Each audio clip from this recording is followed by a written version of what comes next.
ناظرین 1927 کے بعد سے لے کر 1980 تک کیوں ضرورت پیش نہیں آئی اس پینل کوڈ کے اندر ان افینسز کو، ان سیکشنز کو اندر ان کی انسرشن کرنے کی؟ کیا اس دوران مسلمان نہیں تھے؟ پاکستان تو بن چکا تھا.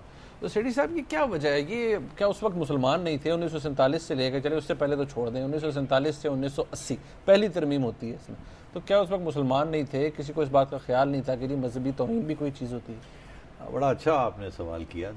دراصل دیکھیے، ہر چیز میں یہاں اس ملک میں جہاں بھی مذہب کے ساتھ سیاست جب ملاتے ہیں نا آپ، تو تباہی ہو جاتی ہے. اور سب سے پہلی دفعہ فارملی جب مذہب کے ساتھ سیاست لگائی گئی وہ ضیاء الحق صاحب کے زمانے میں تھا. اور ضیاء الحق صاحب ایک انلیگل کو میکر تھے. انہوں نے ایک پاپولر پرائم منسٹر کی چھٹی کرائی تھی، پھر اس کو ایکسیکیوٹ کیا تھا اور جوڈیشری کے ذریعے کیا تھا. ان کو اپنی لیجیٹمیسی کی ضرورت تھی اور انہوں نے سوچا کہ میں اسلام کے اوپر اس کا سہارا لے کے، میں لوگوں کو گولی دے کے، اسلام کا میں جھنڈا اٹھا کے، میں گولی دے کے اور اپنی رول جو ہے اس کو لیجیٹمیٹ کروں اور لمبا کروں.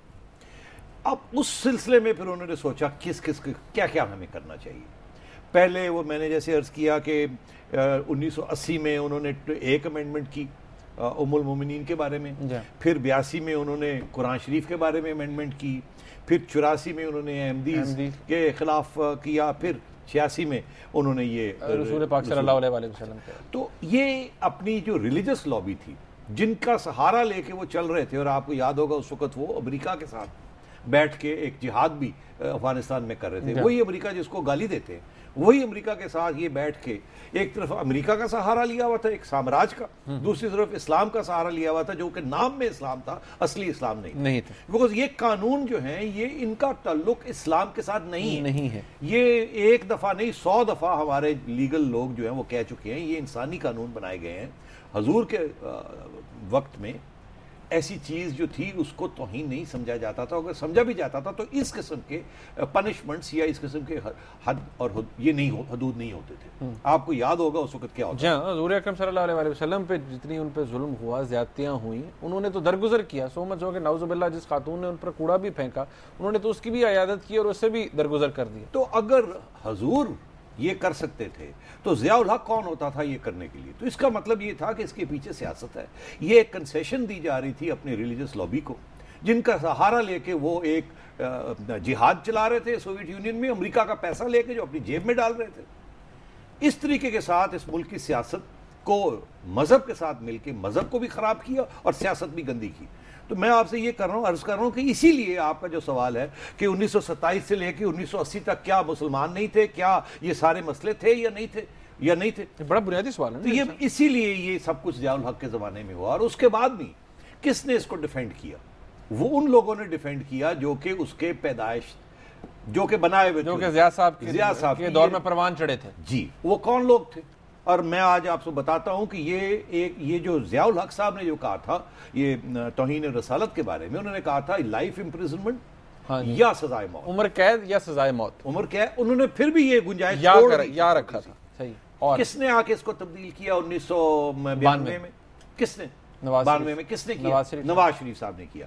وہ کس کا سہارا لے رہے تھے اس وقت؟ اسی گروہ کا جس کا سہارا نواز شریف صاحب ضیاء الحق نے لیا تھا، کیونکہ یہ بھی ان کی پیدائش تھی.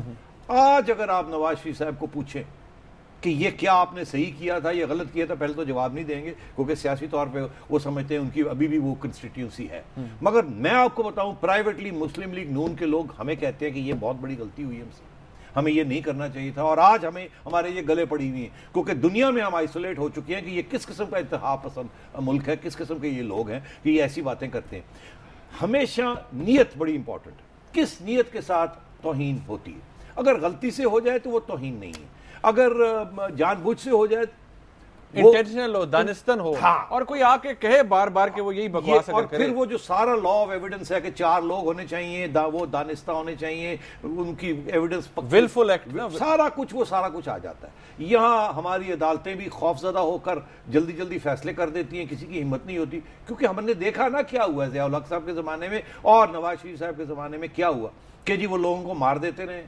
کیونکہ وہ ججمنٹ سے ڈرتے ہیں. ججمنٹ اگر جج صاحب جو ہے وہ ملوں کے خلاف دیتے ہیں تو ملے جا کے لوگوں کو مار دیتے ہیں. آپ کو پتہ ہی ہے کہ پورے کتنے کیسز ہوئے ہیں. اگر ہمیں آپ کو تھوڑی سی ذرا بتائیں نا, ٹیبل شیبل بنائیں. بالکل بالکل. وہ اب سیٹھی صاحب بریک کا وقت آ گیا, جیسے ہی ہم بریک سے واپس آتے ہیں تو وہ ایک کیسز کی ہسٹری بھی ہے ناظرین, وہ آپ کو دکھائیں گے. سیٹھی صاحب اس کے اوپر کامنٹ کریں گے, آپ کو خود نظر آئے گا کہ کس طرح سے اس طرح کے قانون کو بنایا گیا اور اس کو ابیوز کس طرح سے کیا گیا, اس کا غلط استعمال کس طرح سے ہوا. یہاں پر ایک بریک لیتے ہیں, بریک کے بعد ہمارے ساتھ رہیے گا.